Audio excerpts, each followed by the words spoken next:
दोस्तों, जैसे कि हम लोग सुन रहे हैं कि बीएड सेकेंड ईयर की पेपर जो होगी वो ऑब्जेक्टिव टाइप की होगी। तो हमने पहला पेपर का कुछ क्वेश्चन 30 क्वेश्चन मैंने डाल चुका था।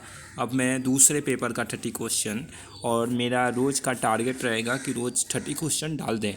ठीक है, कि हमारी कोशिश रहेगी हमारी तरफ से।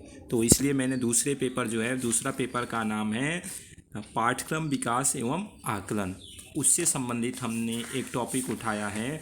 उसमें आपकी पाठ्यक्रम का आशय क्या है, प्रकृति क्या है, अवधारणा क्या है तथा मूल तथा प्रच्छन्न पाठ्यक्रम क्या है। उनसे क्वेश्चन आपके ऑब्जेक्टिव टाइप में जो संभावितः पूछे जा सकते हैं यदि पेपर हो तो इस तरह से क्वेश्चन के लिए हमने आपके सामने कुछ क्वेश्चन रखे हैं। तो मेरे प्यारे मित्रों, आप लोग चलिए हम लोग सभी लोग मिलके एक क्वेश्चन करते हैं।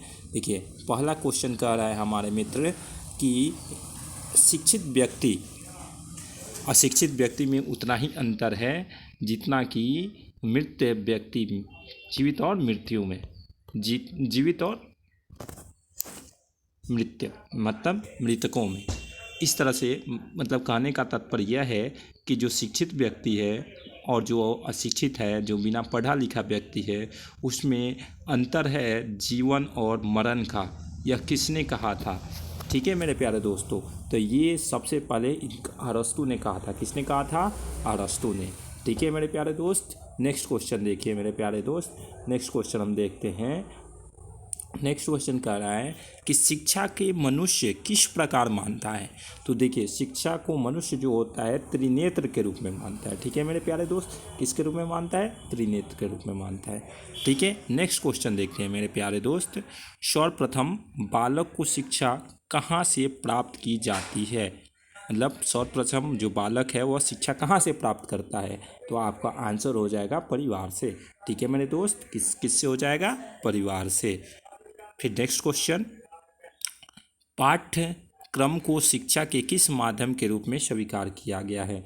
तो मेरे पाठ्यक्रम को जो है ना, शिक्षा के औपचारिक माध्यम से स्वीकार किया गया है। किस माध्यम से स्वीकार किया गया है? औपचारिक माध्यम से। ठीक है मेरे प्यारे दोस्त, नेक्स्ट क्वेश्चन देखिए, करिकुलम किस भाषा से लिया गया है? तो मेरे प्यारे दोस्त, यहाँ दो क्वेश्चन बन सकते हैं। यह किस, तो आंग्ल एक शब्द है और यह किस भाषा का है? लैटिन शब्द का है। इससे क्या लिया गया है? करिकुलम लिया गया है। ठीक है मेरे दोस्त, नेक्स्ट क्वेश्चन बढ़ते हैं। पाठ्यक्रम का अर्थ है, पाठ्यक्रम का क्या है? अर्थ है। तो देखिए, पाठ्यक्रम का अर्थ होता है दौड़ लगाना मैदान में। कहाँ? दौड़ का मैदान। ठीक है, पाठ्यक्रम का अर्थ क्या हो गया? दौड़ का मैदान। ठीक है, नेक्स्ट क्वेश्चन देखते हैं मेरे प्यारे दोस्त। निम्नलिखित में से पाठ्यक्रम को संकुचित अर्थ में शिक्षा कहाँ नहीं दी जा सकती है? तो मेरे प्यारे दोस्त, जो खेल का मैदान है वहाँ हम संकुचित अर्थ में शिक्षा नहीं दी जा सकते हैं। ठीक है मेरे प्यारे दोस्त, नेक्स्ट क्वेश्चन देखते हैं। शिक्षा एक ऐसी प्रक्रिया है जिसमें ज्ञान व कौशलों का तबदला किया जाता है। तो मेरे प्यारे दोस्त, इसका आंसर हो जाएगा कुछ व्यक्तियों से अगली पीढ़ी के लिए। ठीक है मेरे प्यारे दोस्त, नेक्स्ट क्वेश्चन देखते हैं। पाठ्यक्रम में व्यापक का अर्थ नहीं हो सकता है। तो मेरे प्यारे दोस्त, पाठ्यक्रम में व्यापक का अर्थ नहीं हो सकता है, यानी यह पुस्तकीय ज्ञान तक सीमित होता है। ठीक है मेरे प्यारे दोस्त, नेक्स्ट क्वेश्चन देखते हैं मेरे प्यारे दोस्त। पाठ्यक्रम को मानव जाति के संपूर्ण ज्ञान तथा अनुभव का सार समझना किसने कहा था? मेरे प्यारे दोस्त, क्रो ने कहा था कि पाठ्यक्रम जो है ना, मानव जाति के संपूर्ण ज्ञान तथा अनुभव का सार है। और यह किसने कहा था? तो क्रो ने कहा था। ठीक है मेरे प्यारे दोस्त, नेक्स्ट क्वेश्चन देखते हैं। मैंने निम्नलिखित में से कौन सा पाठ्यक्रम का आधार नहीं है? तो मेरे दोस्त, पाठ्यक्रम का आधार जो होता है व्यक्तिगत आधार नहीं होता है, दार्शनिक आधार होता है। ठीक है, मनोवैज्ञानिक भी होता है, सामाजिक भी होता है। कौन आधार नहीं होता है? व्यक्तिगत आधार। तो पूछा क्या है? नहीं है। तो यानी हमारा व्यक्तिगत आधार ही सही आंसर होगा। ठीक है, नेक्स्ट क्वेश्चन देखते हैं मेरे प्यारे दोस्त। दर्शन व शिक्षा के किस प्रकार दर्शन जो है शिक्षा से किस प्रकार संबंधित है? तो एक दूसरे से पूरक है मेरे दोस्त। किससे हैं? एक दूसरे से पूरक। निम्नलिखित में से कौन सी दार्शनिक विचारधारा नहीं है? तो मेरे दोस्त आयोजनवाद जो होता है ना, वो दार्शनिक विचारधारा नहीं है। ठीक है, नेक्स्ट क्वेश्चन देखते हैं। पाठ्यक्रम के किस आधार में बालक की अवस्था को ज्ञात किया जाता है? तो देखो भाई, ये मनोवैज्ञानिक जो आधार होगा ना, इसी अवस्था से हमें क्या कर सकते हैं, ज्ञात कर सकते हैं। किसके आधार से? मनोवैज्ञानिक के आधार से। ठीक है, नेक्स्ट क्वेश्चन देखते हैं। वैज्ञानिक आधार के अनुसार विज्ञान का कौन सा अंग नहीं है? मेरे प्यारे दोस्त, इसका आप जानते ही हैं, सामाजिक विज्ञान। ठीक है, यह एसएसटी में होता है, सभी जानते होंगे। नेक्स्ट क्वेश्चन देखते हैं।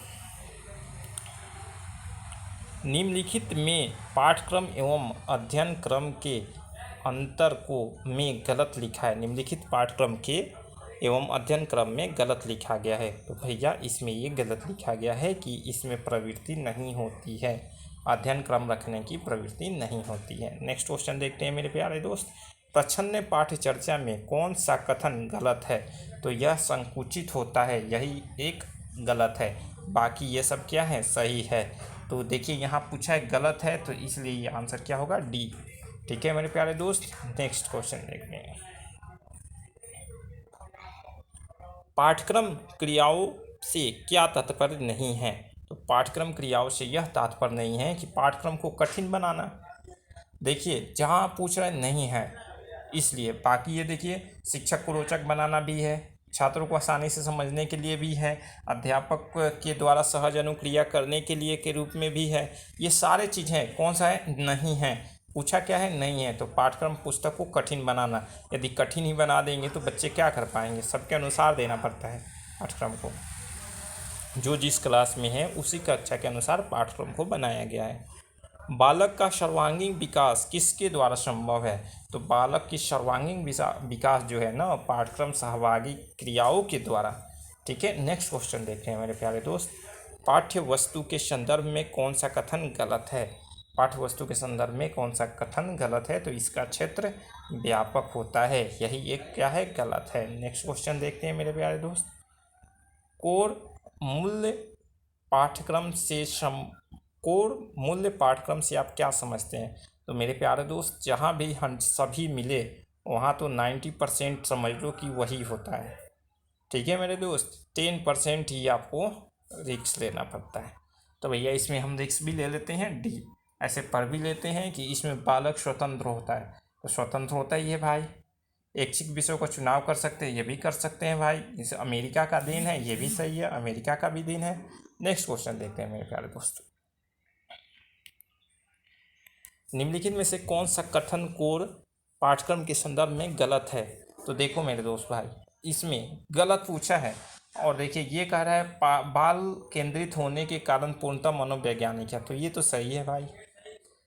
इसमें बालक का समय निश्चित होता है, बालक का समय निश्चित होता है भाई कि एक क्लास 1 क्लास में 1 साल रहेगा, दूसरी क्लास इतना, तो उसमें पाठ्यक्रम भी रहेगा, तो सीमित निश्चित समय होता है। फिर देखिए मेरे दोस्त कह रहा है कि यह पाठ्यक्रम प्राथमिक और माध्यमिक स्तर तक ही सीमित है, भैया ये भी सही है। कौन नहीं? तो इनमें से कोई नहीं आंसर, यानी यही हमारा सही आंसर हो जाएगा। ठीक है मेरे प्यारे दोस्त, नेक्स्ट क्वेश्चन देखते हैं। किस वाद में सत्यम शिवम सुंदरम की चर्चा की गई है? तो आदर्शवाद में। ठीक है मेरे प्यारे दोस्त, नेक्स्ट क्वेश्चन देखते हैं। शैक्षिक उद्देश्यों को स्रोत निम्नलिखित में से कौन सा नहीं है? तो मेरे मूल्यों को प्राप्त करना मेरे दोस्त, क्या होगा? मूल्यों को प्राप्त करना। ठीक है, निम्न देखिए, निम्न में से कौन सा शब्द औपचारिक एवं अनौपचारिक शिक्षा के अंतर स्पष्ट करते हैं? तो मेरे दोस्त प्रतिमान। कौन सा होता है? प्रतिमान। ठीक है, सॉरी मेरे दोस्त, थोड़ी सी घर रोड पर होने के कारण गाड़ी आती जाती रहती है तो हॉर्न बजता होगा। यदि कहेंगे तो फिर से मैं समझा दूंगा। एक क्वेश्चन ये कह रहा है कि निम्नलिखित में से कौन सा औपचारिक है और औपचारिक शिक्षा का अंतर स्पष्ट है? तो प्रतिमान। ठीक है मेरे दोस्त, किसका? प्रतिमान। सामाजिक शिक्षा के निम्नलिखित रूपों में से प्रभावित नहीं किया जा सकता है। तो बाल केंद्रित को हम प्रभावित नहीं कर सकते हैं, बाकी को हम क्या कर सकते हैं? प्रभावित कर सकते हैं। ठीक है, नेक्स्ट क्वेश्चन देखिए मेरे दोस्त। शैक्षिक उद्देश्यों के प्रकार कितने होते हैं? शैक्षिक उद्देश्य के 2 प्रकार होते हैं, एक सामान्य होता है और एक विशिष्ट होता है। ठीक है मेरे दोस्त, एक सामान्य और एक विशिष्ट। तो इसका 2 हो गया। नेक्स्ट क्वेश्चन देखते हैं मेरे प्यारे दोस्त। निम्नलिखित में से कौन सा शैक्षिक उद्देश्य के प्रकार हैं? तो भैया देखिए, अभी मैंने पढ़ा समान और विशिष्ट, यानी इसका आंसर सी हो जाएगा, दोनों। क्या हो जाएगा? सी, दोनों। नेक्स्ट क्वेश्चन देखते हैं मेरे प्यारे दोस्त। निम्नलिखित में से कौन सी मूल्यांकन कार्यक्रम की विशेषता नहीं है? तो भैया सामाजिकता। बाकी मूल्यांकन ये वस्तुनिष्ठता तो है ही है, विश्वनिष्ठता ही है, व्यावहारिकता है ही है, नहीं है पूछा है तो सामाजिकता। और क्वेश्चन यही तरह से बनेंगे, बीएड के यदि ऑब्जेक्टिव बनते हैं तो इसी तरह से क्वेश्चन भी बनेंगे। निम्नलिखित क्वेश्चन को देखते हैं आगे। इनमें से कौन से पाठ्यक्रम का सोपान नहीं है? तो मेरे प्यारे दोस्तों देखिए, शैक्षणिक उद्देश्यों का निर्धारण करना ये भी है, अधिगम अनुभव का चयन करना ये भी है, अंतर्वस्तु का चयन करना ये भी है। तो कौन सा है? दिशा निर्देशात्मक का चयन करना ये नहीं है।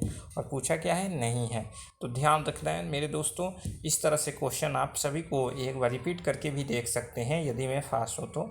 और मेरे दोस्तों अब हम मिलेंगे नेक्स्ट वीडियो में, थर्ड पेपर लेकर आएंगे आप हम लोगों के लिए और आप लोग के लिए, सब कोई के लिए। और कोशिश करेंगे जहाँ तक से अच्छा क्वेश्चन हम इकट्ठा करके कराने की कोशिश करेंगे। तब तक के लिए मेरे प्यारे दोस्तों धन्यवाद, थैंक यू मेरे प्यारे।